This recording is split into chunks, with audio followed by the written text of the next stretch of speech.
industrial haze are the shipyards of Camel Laird and the Liver building with those fabulous birds on its roof. And the cathedral looms up at us as we move northwards to the outskirts where many a weekly postal order has found its home. On to the Preston Road and Aintree, where already the traffic is nose to tail and getting thicker all the time. For this is a big day to northerners interested in motor racing. The 1955 British Grand Prix is being held on the 3-mile circuit at Aintree.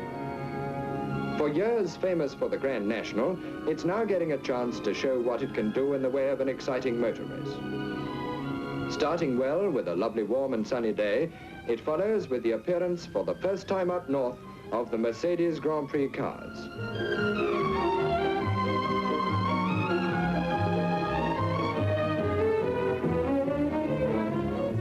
The field is impressive in foreign names.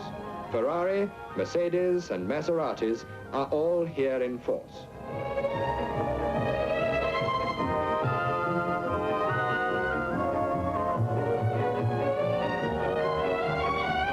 Favorites must be the 4-car-strong Mercedes team, managed as usual by Alfred Neubauer and led by world champion Fangio. And with veteran Mille Miglia expert Taruffi in the 4th car.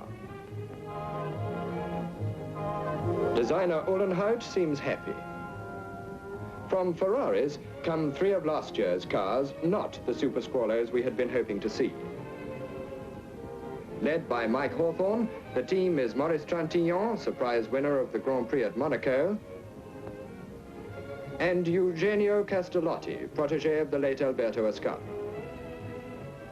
Maseratis have the largest number of cars in the race, with 4 private entries and 4 in the official team, which is led by Frenchman Jean Berrat.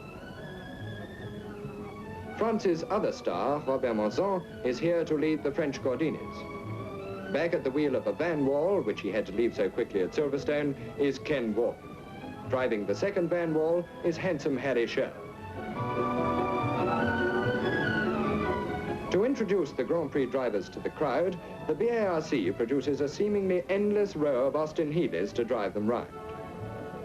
Some, like Fangio, we all know, but young Musso is a new face to many. And Carl Kling, talking with father and son Moss, is a comparative stranger. The parade sets off on its tour around the circuit. Sterling and Taruffi. Hawthorne, Mike Sparkin, Ken Wharton, Mieres, looking as though he's won the race already.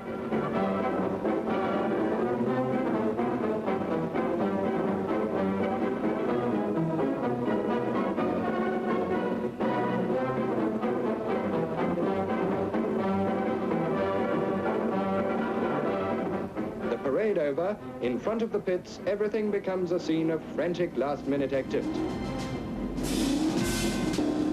And the helicopter looks at the crowd, a large crowd. Mrs. Topham seems to have a success on her hands. Pretty girls are there in force.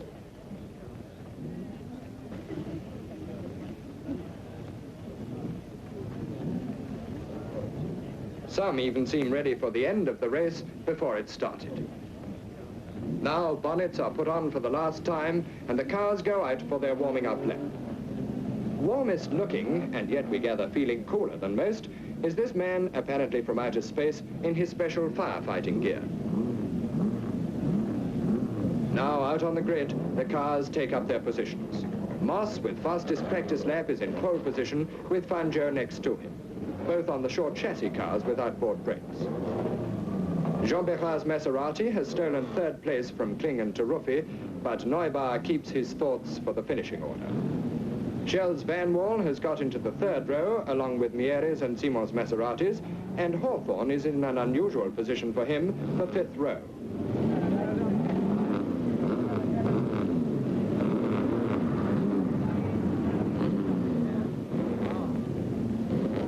I wonder what Neubauer is telling Fangio.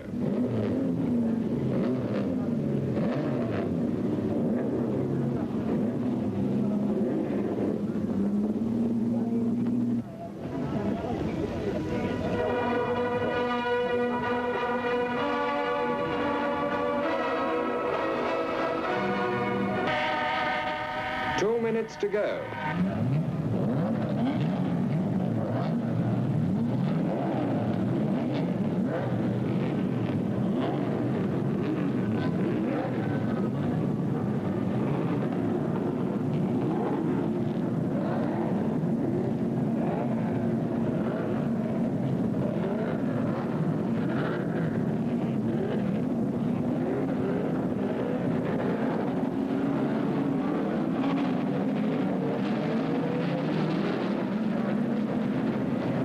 And Shell have stalled and have to be pushed off.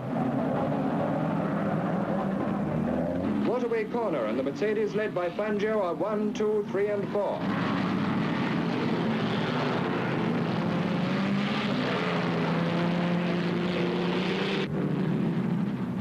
From the air we see them as they pass Anchor Crossing and go along Sefton Strait into the loop.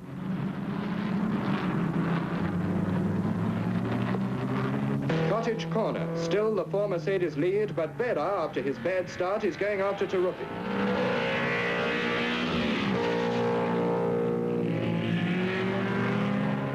Rolch, number 36, leading British car, is in 16th place as they go through the other half of the loop at Country Corner.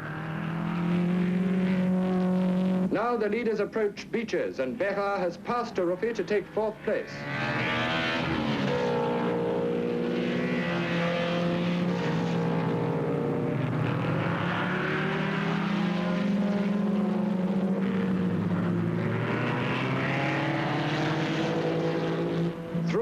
Crossing goes Fangio with Moss on his heels, and so to the slow right-hander at Tats and the end of the first lap.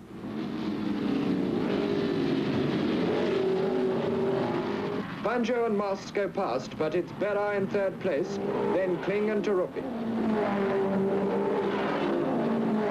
And now, in this first lap, coming slowly round Tats, is the first casualty, Seymour on the Maserati, who goes straight into the pits with gearbox trouble.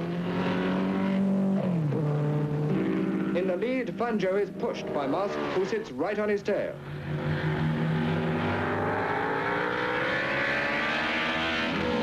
Down from Country Corner to Village they stream, with Fangio kicking up clouds of dust as he clips the grass. Now Berra moves up, and Moss closes again as they go through Beeches.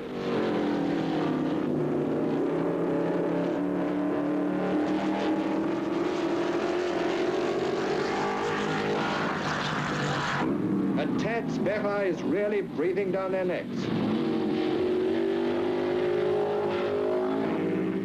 Still, Moss is trying, and just after Waterway, he whips over and takes the world champion on the inside.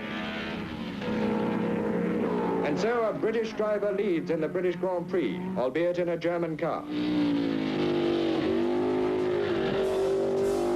Behind Moss and Fangio, Mieris in number 6 Maserati slips past Taruffi into 5th place.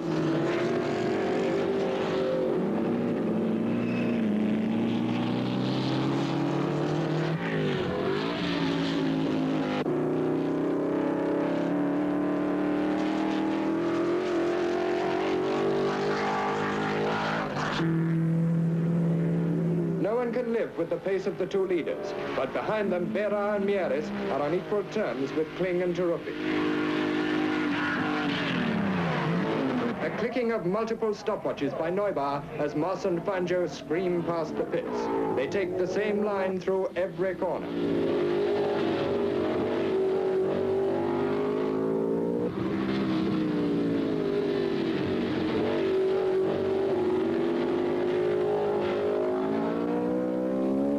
But now Berra's Maserati suddenly belches out smoke, and although he passes the pits, it's only to stop at Waterway out of the race. And so, the only challenger out, Moss and Fangio go on with their beautiful exhibition of high-speed precision motoring.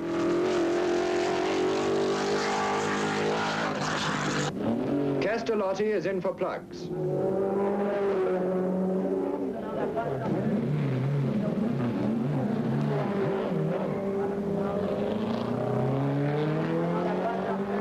Mieris Harris Kling, and Musso does the same to Taruffi, trying to save a complete right.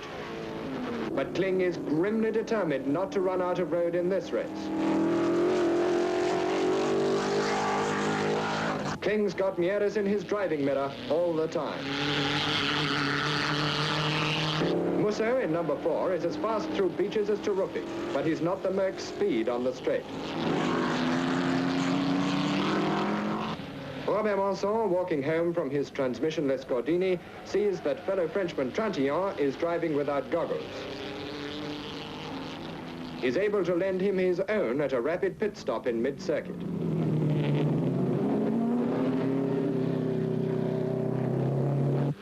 An unhappy Castellotti, plug change of no avail, brings in a very rough-sounding Ferrari with an ominous pool of water seeping out onto the track. And now Mike Sparkin brings in the other Gordini for information about the rear end. After inspection by the sorcerer himself and Robert Manson, who ought to know, he's sent off again.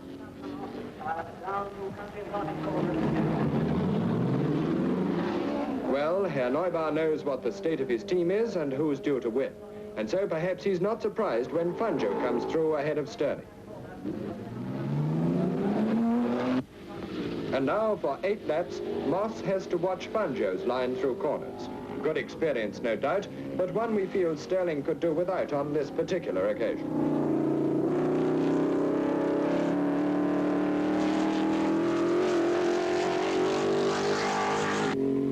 Behind the leaders, Harry Schell is making up for his bad start on the van wall, and at Waterway he passes Hawthorne to take 8th place.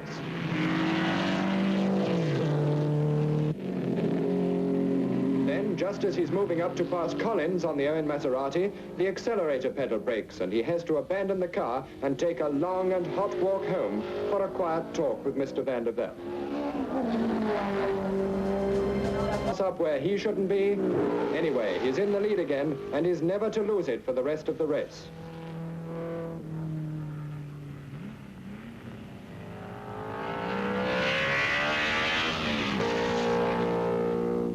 Wharton brings his van wall in with lack of oil. No wonder. Most of it is spread round the track and gives the marshals at Tat some energetic and fairly hazardous work.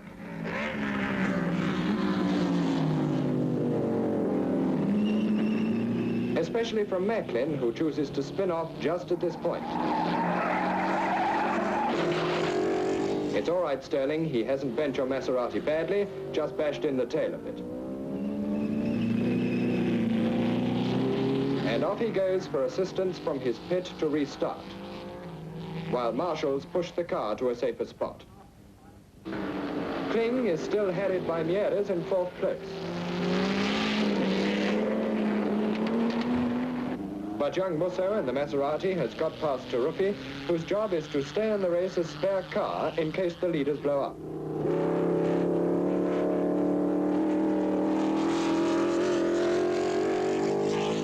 But it's not the leaders who blow up, but Mieres in the Maserati.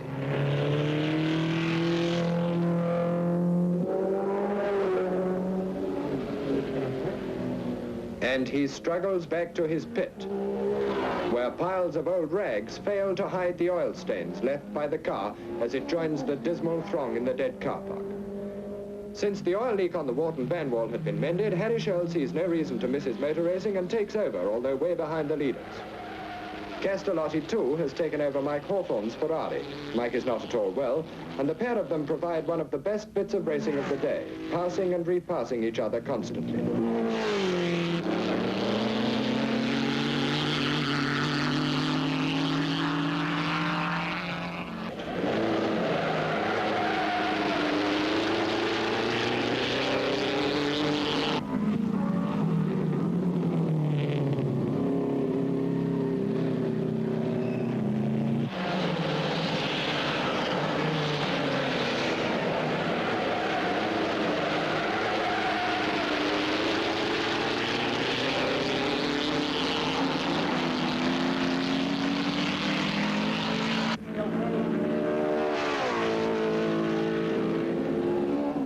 It certainly is hot, and even Herr Neubar is mopping his brow, whilst some give up altogether. Trantillon is one of these. He comes in for a plug change, but when the plugs are taken out, bubbling noises from the top of the cylinder head point to rather more drastic repairs being needed. An early visitor is Manson. Those goggles were only on loan, Maurice.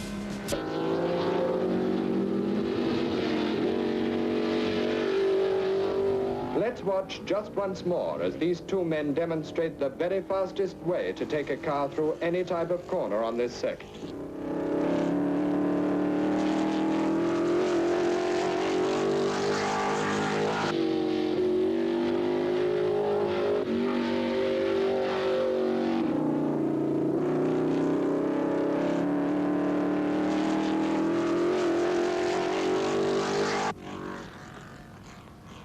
And now here they come for the last time, along the railway straight, through Melling Crossing and down to Tats.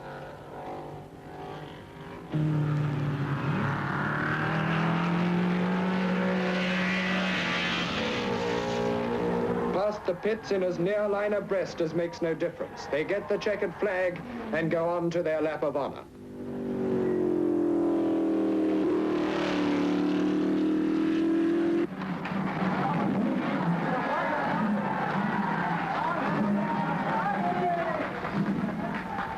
And so, for the first time in motoring history, the British Grand Prix has been won by an Englishman. And who more richly deserving than Stirling Moss, who for years has been so near to victory, and yet has always found it elude him, even when apparently safely within his hands. It has been left to Mercedes to make his dream come true, with a motor car which is